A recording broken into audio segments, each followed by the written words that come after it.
na kakaroon po kami na problem with my ex po, yung sa dati po. Oh. Then, may some person na super interesting. Then, Teka lang ate, paano? May some person, paano yan? ma-interest talaga siya. So, dati may boyfriend ka, pag nagkakaroon kayo ng gap ng boyfriend mo dati, may isang taong tumutulong sa'yo. Opo, parang still nag-convert na po. Ayan, may pagtataksil na gaganap, ano? Ay, hindi pa po. Sige, sabi mo yun, sige. Yung nagkaroon po kami ng break-up. Aw. Tapos parang hindi ko rin din kaya yung mga pangyayari. Parang sabi ko na bakit ganun?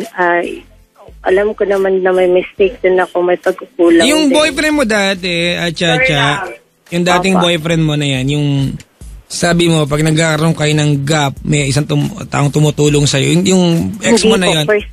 First time lang talaga nangyari yun. Sige, yung ex mo na yun, gano'ng katagal naging kayo nun? Almost 2 years na po. 2 years. Kailan ka naghiwalay? Ano pa? Kailan kayo naghiwalay nun? 1 month before lang po. Paano ulit yan? Paano? 1 month lang naghiwalay kami. Opo. 1 month ago naghiwalay kayo? Opo. So 1 month ka ng single o may boyfriend ka na ulit? Ngayon, pinistop ko na po. Basta mo lang po yung huli na kwento po kung bakit po naging ganito yung system ngayon. Ang gulo. Okay, kwento mo nga mga, intindihin ko muna dali. Ganito yun. So, nagkakaroon na po kami ng breakup ng dati. Tapos, parang naging self-pity din ako ba? Parang ginaano ko yung sarili ko. Then, parang nakikita din niya sa sarili ko na parang wala na daw ako sa sarili din. Gusto niya tingnan ko daw yung sarili ko kung saan na daw ako banda, kung ano daw nangyayari sa akin. I-fix ko daw muna yung sarili ko. Tapos? Ayun, si Sure nagko-comfort. Ano ka kino-comforted? Nadala sa comfort room, gano'n ba? Hindi. Paano? Sure lang. Ano po, ganito yun. Parang ginaparamdam din niya ba na yung mga step by step kung paano ko daw kalimutan, kung paano ko daw idalhin yung sarili ko na... So sa makatuwid ba, Chacha, naging kayo ng lalaking nag-comfort sa'yo? Hindi po official. Paano mo nasasabing hindi official? So, kasi ganito yan. Is that a safe way of telling me na unofficially kayo? Yes. Opo. Paano ba ang estado ng samahan pag unofficial yung relasyon? Kasi ganito yun. Yung time na... Tagutin mo muna yung tanong ko. Kasi naging kayo ba hindi official? Ibig sabihin nito, wala lang yung pronouncement, di ba? Hindi nyo lang sinabi sa bawat isa na girlfriend mo ako, boyfriend kita, pero ginagawa nyo ba yung normal na ginagawa ng dalawang tao may commitment sa bawat isa? Oh my God!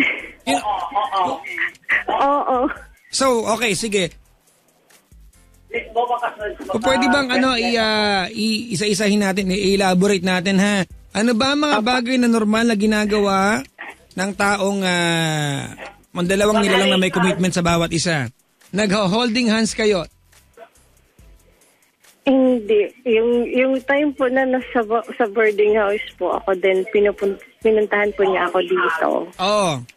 Then, nag-cry po ako at that time. Nag-cry? Yeah. Nag-cry siya. Paano nag-cry? Then, sabi niya, stop crying na daw. Kasi parang yung sarili ko lang din yung pinapahirapan ko. And then, sinasabi din niya na okay lang naman daw kasi nandyan naman daw siya. Handa daw niya ako tulungan para makalimutan ko daw yung past. Teka, may nag-text dito, Chacha. Papa. Sabi niya, ish lang ang color mo, ang syakit-syakit siya tenga nakaka-ashar. Ganon. Sabi niya dito, may nakasubo daw ba sa bibig mo? Bakit ang arte magsalita? Ano talaga ako. Di mga kaibigan, you have to understand, this is regional differences. Regional differences to.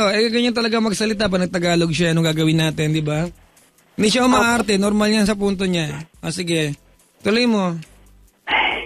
Ay, nakakabala na talaga ako, my God. Nag-break kayo nung boyfriend mo na 2 years, tama? Papa. Paiklihin natin yung kwento, di ba? Naging kayo ba nung lalaking nag-comfort sa'yo sa boarding house? Yes. Hindi ko. Ayun na. Teka lang ha. Ang sagot mo sa akin, unofficially. Yes. So naguguluhan ka, ibig sabihin may mga bagay na ginagawa kayo, na ginagawa ng magkasintahan, pero walang pronouncement, di ba? Walang formality. Sino ba yung bading na nangingialam dyan? Di manahimik yan. Oh. May nag-uusap, pakisabi sa kanya ha. Pakisampay muna yung sarili. Sige, tuloy mo yung kwento. Ako naman yung may-ari ng phone. Sige po, kung gusto mag-usap kayong dalawa, kung sino may karapatan magsalita, ikaw yung may-ari o kausap ko. Problema niyong dalawa yan. Kung gusto niyo mag-usap muna kayo, tawagan niyo ako next year. Gusto niyo ba? Hindi pa. Papa Jack, relax daw po. Magaling pa siya sa nagkakwento hindi manahimik. Kung sa'yo telepono, bakit pinatawag mo to? Ang pusang gala. Nangingialam ka Sa'yo pala telepono, di ipadlock mo yan. Okay na po. Relax na po, Papa Jack. Hindi nakakainis nakikinig ako sa'yo. I'm trying to give you my heart and my ears. Tuloy mo. Okay po. Ayun. Pero may commitment talaga kami. Pero unofficial naman. Paano masasabing unofficial? Kasi wala namang nabanggit na oo tayo na. Pero nag-holding hands kayo. Oo. Nagkikiss kayo. Oh my God. Oh my God. Parang oo yan. Nagkikiss ba kayo? Oo. Pero hindi kayo. Hindi nga. Hindi ko pero, parang kumbaga, God. getting there. Ganun, Oo. Getting there. Kamusta na? Kailan kayo ulit nagkita?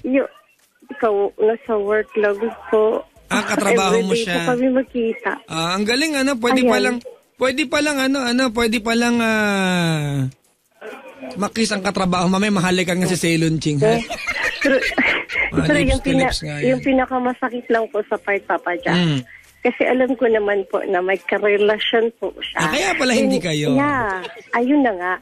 So yung time na nalaman ko na nag-break daw sila ng karelasyon niya, tapos parang nag-say goodbye na ako sa kanya, nag-say thank you na salamat sa time, salamat sa mga ginagawa mo, pag sa akin, how to move on. Then naunawaan din kita sa situation mo, ganun. Ano na yung estado niyong dalawa ngayon? Pag nakikita ko, parang wala nang bahay yung lambing din, parang naglalambing din siya. Kailan kayo rin nag-kiss? Last month lang po. Pero last month lang po. Last week lang yung last month Twice lang po yun, Papa Jack. Yung time po na... May nangyari ba sa inyo? Wala po. Kiss lang po. Ano na? Yung kiss lang po. Anong klaseng kiss yan? Matanong-tanong ko lang, ha? Papa Jack, grabe masyadong private naman yun. Tanong ko lang, di ba, kung ano bang inaabot ng unofficial? Kasi alam mo, a lot of people na nakaantabay ngayon can learn something from this, di ba? Meron kasing ganyan Yung mga tipong, anong relasyon yung dalawa? Parang, eto, normal na showbiz to, pero hindi ka showbiz ate, huwag ka mapaka-showbiz, ha? Yung mga tipong, we are just dating, pero nag-check-in sila. Basta yun na We have defined, di ba, yung salitang dating, mga kaibigan, sa ibang kahulugan, dati at ngayon. Iba na. Iba na ang dating noon, tsaka ngayon, pag sinabing dating dati, it's completely getting to know each other. Ngayon, pag sinabing dating, may kasamang diin-diinan. So I want to know, di ba, kung ano ba yan, kiss ba yan na passionate o gusto nila magbasaan ng labi? So yun lang talaga, Papa Jack, yun nangyari. More on kissing lang po. Then after all, wala na po. Sige, okay, sige. So, we can say na there were romance na ginawa sa inyo, nangyari sa inyong dalawa. Wala na akong pakialam kung ano level ng romance yan, but merong intimate moments, di ba? Apa. Pero ang malinaw dito, Chacha, itong pinag-uusapan natin, itong lalaking to, meron siyang girlfriend. Meron po. So, ano nga ba yung dahilan? Bakit siya naghiwalay nung 2 years mong boyfriend? Lack of time po. Lack of time? Yes po. Kasi nag-aaral po siya. Chacha, yung boyfriend mo dati, lack of time, hiniwalayan mo. Ito, ginawa kang kabit pero gusto mo. Hindi po ako nakipaghiwalay. Siya po. Siya nakipaghiwalay? Opo. Ganon. Sige, anong gusto mong tanong sa akin? Yung tanong ko kung bakit ganun yung nangyari. Bakit parang may something talaga nakakaiba na hindi ko maintindihan. Pag time na nakikita ko siya, pag time na naglalambing siya, pag time na may sinasabi siya, parang parang iba talaga yung pakiramdam ko. Parang may guilt talaga ako sa sarili ko ba. Ganon. Sige, ganito na mga kaibigan, lahat ng mga dalagang iniwan, malungkot, umiiyak ngayon, makinig kayo ha, because you have to agree sa sasabihin ko. At ikata, hindi ko, mayasabi muna ako sa'yo at gusto makinig ka sa akin ha. Apa. Ang kaibigan, nangyari sa inyong dalawa, naghalik yan kayo, if you allowed the guy, baka may nangyari sa inyo, malaman nahubaran kanya ng pantalon. My God. Diba, kung if you allowed him, hindi ko alam kung totoo sinasabi mo, if you stop the guy, congratulations, diba? You came to your senses bago magkamali ang lahat. Kaya lang, alam mo ate, just like what I always told you guys, na ang lalaki parang aso yan, kahit gutom, kahit busog pala, hanggat may pagkain kakain yan, hanggang may pacho. Ang aso ganyan. Diba, at the same time, babae, mga kaibigan, pag dumating yung point na umiiyak kayo, are so vulnerable, kahit sino mag-offer sa inyo ng crying shoulder, you are likely to lean on. Diba? Aware ka na meron siyang girlfriend, pero gusto mong nandyan siya. Kasi it's not him that you need. It's not him that you needed during that time, but it's someone you needed to be there for you. Nagkataon siya yon. Diba? Ang babaeng umiiyak, mga kaibigan, you are so vulnerable.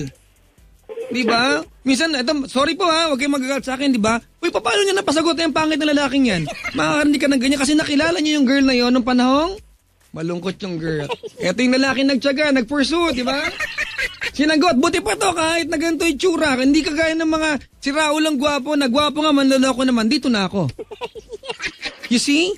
You were so vulnerable during that time that you needed any help that you can get from any other people. And he was there. And then you realize, di ba na mali, meron siyang girlfriend, ikaw mismo sinisira mo yung relasyon na meron sila. Cha-cha, paulit-ulit na lang ako, it's not a requirement to be with someone. It's wonderful. Papa Jack, hindi po ganun. Kasi kinausap ko din naman po siya, sabi ko, kung maghiwalay kayo ng kung may balak ka na maghiwalay kayo, ayaw ko na ako yung reason. Ate, kahit anong dialogue na sabihin mo na ayaw mo ikaw yung maging reason, kasama ka na sa mga reasons. Huwag ka nang umarte pero pa. Hindi naman nagpahalik ka sa lalaki. Hindi, Papa Jack. Cha-cha, nagpahalik ka sa lalaking may boyfriend. Ay, may girlfriend, sorry. Di ba? Kahit sabihin mo na, oy, ayaw ko yung maging dahilan para maghiwalay kayo, ha? Pag yung lalaki nakipaghiwalay, you will be one of the many considerations. If not, you are the only one. Kaya nga po, Jack, na-realize ko kasi na hindi talaga yun ang tama. Parang mali at talaga least yung ginagawa ko, ganun. Congratulations. So, kaya yun, nag-say goodbye ako, nag-say thank you ako. Din sabi ko sa kanya, salamat sa time na binibigay mo, na-appreciate ko yun lahat, yung pagiging mabait mo. Ayun. So lahat ngayon, ng mga kabuti na nagawa mo, ganun. Ang mahirap lang ngayon, magkatrabaho kayo, di ba? O, yun naman yung pinakamahirap. Kasi yung time na nakikita ko siya, pag yung lumalapit siya, parang may guilt talaga na, ano ba to? Bakit ganito? Ayan. O sana maitama niya itong lalaking ito, yung nangyari sa kanila ng kanyang girlfriend. Sana humingi siya ng tawad sa girlfriend niya kasi niloko. Babae ka rin, you should understand kung anong pakiramdam ng girl na yon. Di ba? Yeah. Niloko niya yung girl na yon at kahit anong sabihin natin, Chacha, kahit anong sabihin natin, ikaw ang dahilan, ba't niya niloko yung babaeng yon? Hindi po. Ayan, sige, plastikin mo sarili mo, wag na ako. Hindi. May time kasi narinig ko sa kanya na may iba din daw siya. Ayun, then sabi ko, sino ba? Ay, nako. Sino siya? Teka nga, Chacha. Oo. Sinabi siya ng lalaki, may iba yung girl. Hindi, oo. Alam mo, ang lalaki, ganyan yung paawa effect ang lalaki. Pag nagkwento, lagi siyang biktima. Ganon. Sorry, ako lalaki, ako mga kaibigan ha. Dapat hindi ko sinasabi sa inyo to. Pero magkadiretsa, galing na lalaking pa nagkwento, laki, alam mo siya laging biktima. Kaya siya nag-chicks kasi, di ba? Kaya siya nag-chicks kasi, lungkot-lungkot ng buhay niya. Hindi siya masaya sa relasyon niya, kaya dapat magkakabit siya.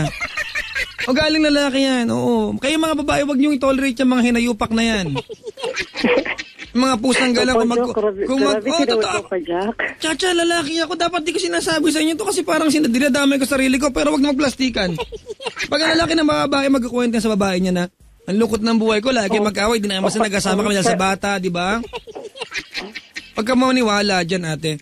If you want a guy sa buhay mo, ate, before asking, di ba? Before mo i-ask na mahalin ka ng tao, I don't know if you can do this. Pero tanong niyo muna kung kaya niya mag-commit sa'yo na ikaw lang, hindi yung marami kayo.